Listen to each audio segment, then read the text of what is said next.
حرب الجواسيس لسه ما انتهتش. كل يوم معانا قصة جديدة وأحداث مثيرة.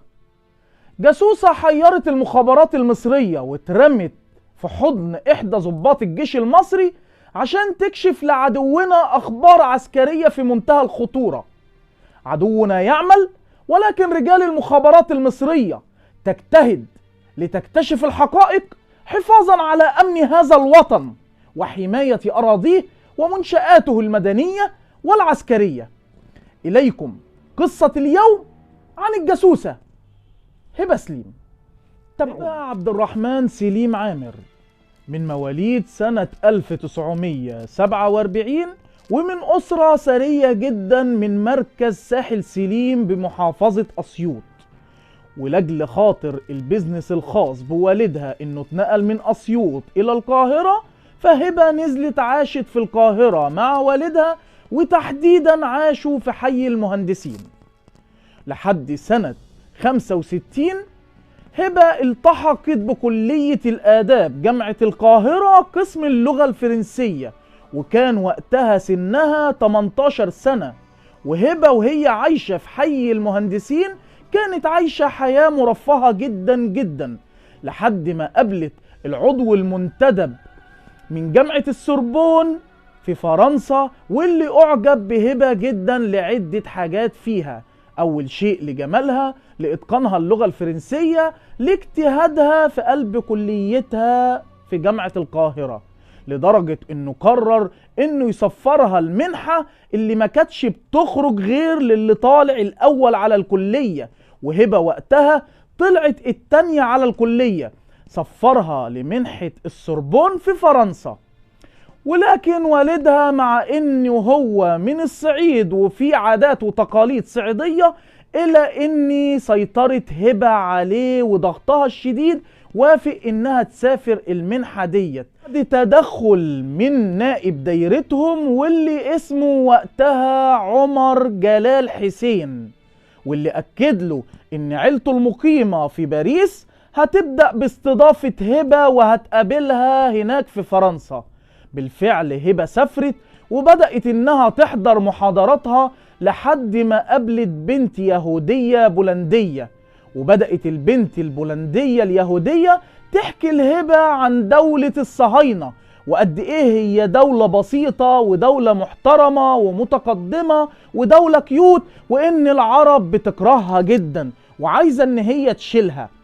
الأغرب من ده كله إن كان في شلة البنت البولندية هو ضابط موساد ولكن متخفي، كان بيقعد كتير قوي مع هبة، وكان بيحاول إن هو يقنعها إنها تقنع الجالية العربية اللي موجودة في فرنسا على إن هم يتلطفوا ويتعاطفوا مع دولة الصهاينة.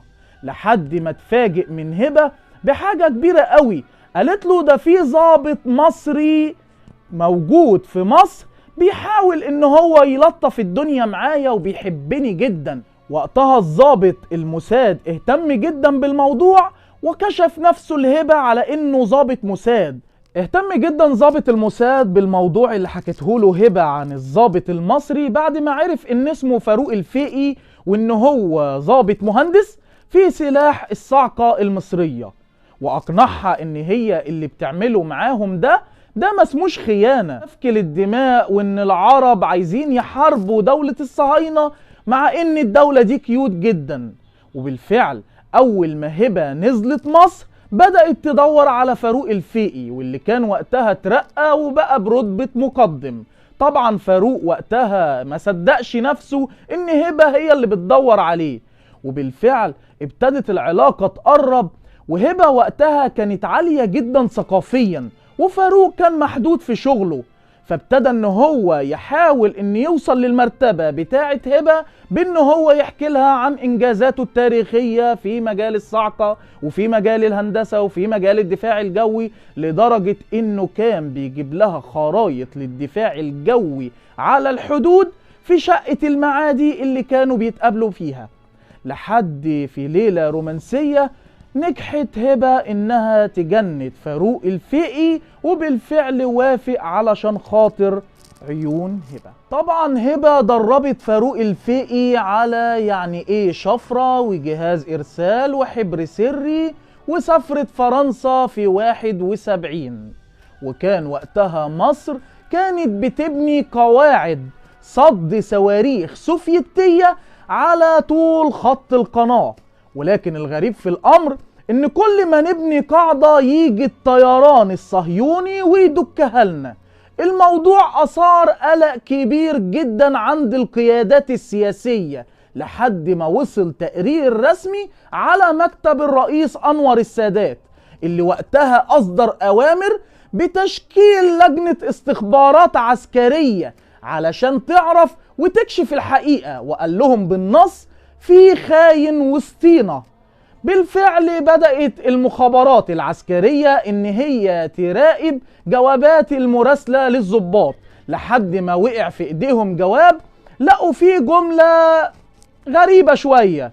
ضابط مصري بيراسل بنت فرنسية وكاتب لها إن هو ركب الإريال فوق سطح البيت. بالفعل قامت قوة وراحت لبيت فاروق الفقي علشان يصطدموا بإن هو مركب إريال فوق البيت. في سنة 72 اللي التلفزيون كان موجود، كان فاروق الفقي بيركب لسه اريال الراديو وبيرجع للعصور الوسطى. اول ما قبضوا عليه اعترف بكل حاجة، وبقى الملف على مكتب سيادة الرئيس انور السادات، اللي اصدر اوامر وقتها انهم يجيبوا هبة سليم لمصر باي شكل من الاشكال. بس وقتها كانت في مشكلة، ان البيزنس بتاع والدها اتنقل من مصر وراح ليبيا، فازاي ان احنا هنجيب هبة لمصر؟ فالمخابرات العسكرية اقترحت ان هبة سليم تيجي من فرنسا الى ليبيا. ولكن في عقبة تانية واجهتهم، ازاي يقنعوا والدها ان هو يستدرجها؟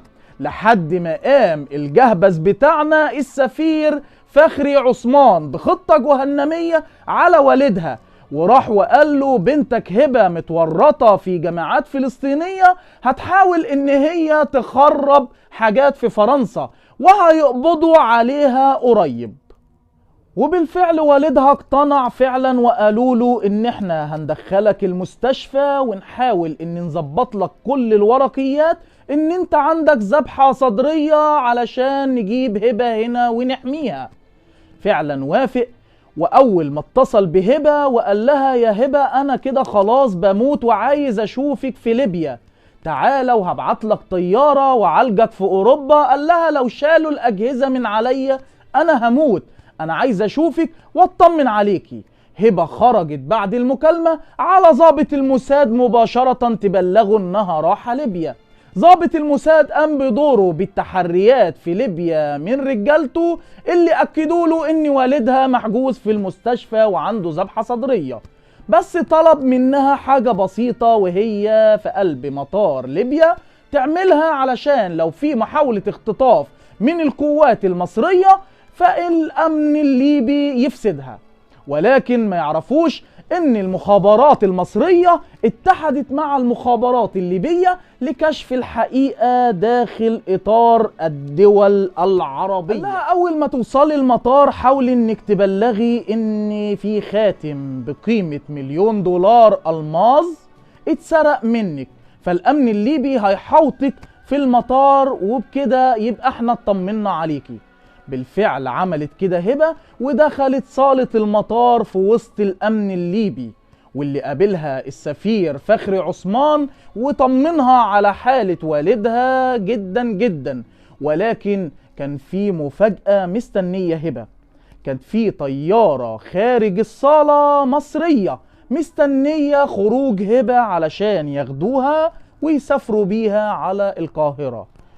ومين كان جوه الطيارة؟ كان اللواء حسن عبد الغني نائب مدير المخابرات المصرية، والعميد محمد رفعت جبريل، اللي وقتها خدوا هبة من مطار ليبيا إلى مطار القاهرة ليتم محاكمتها مدنيا ويصدر عليها حكم بالإعدام شنقا، وفاروق الفقي يتم محاكمته عسكريا ويصدر عليه حكم الإعدام رميا بالرصاص. إحدى زيارات لهنري كيسنجر لمصر قعد مع السادات وقال له جولد مائير بتطلب منك طلب بسيط جدا، بتطلب ان انت يا اما تخفف الحكم عن هبة يا اما ان انت تعفو عنها من الاعدام. السادات استغرب جدا وقال له ازاي انت بتقول ايه؟ هبة ده اعدموها النهاردة الصبح.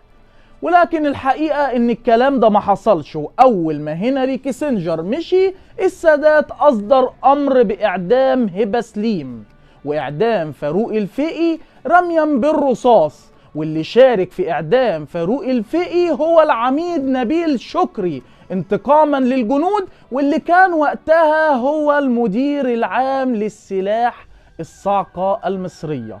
من هنا انتهت قصتنا، وألف شكر للمخابرات المصرية على مجهودهم وحماية أرض الوطن وممتلكاته، وأراكم على خير إلى أن نلتقي في قصة جديدة. لكم في التاريخ عبرة ولكم مني رواية. تصبحوا على خير.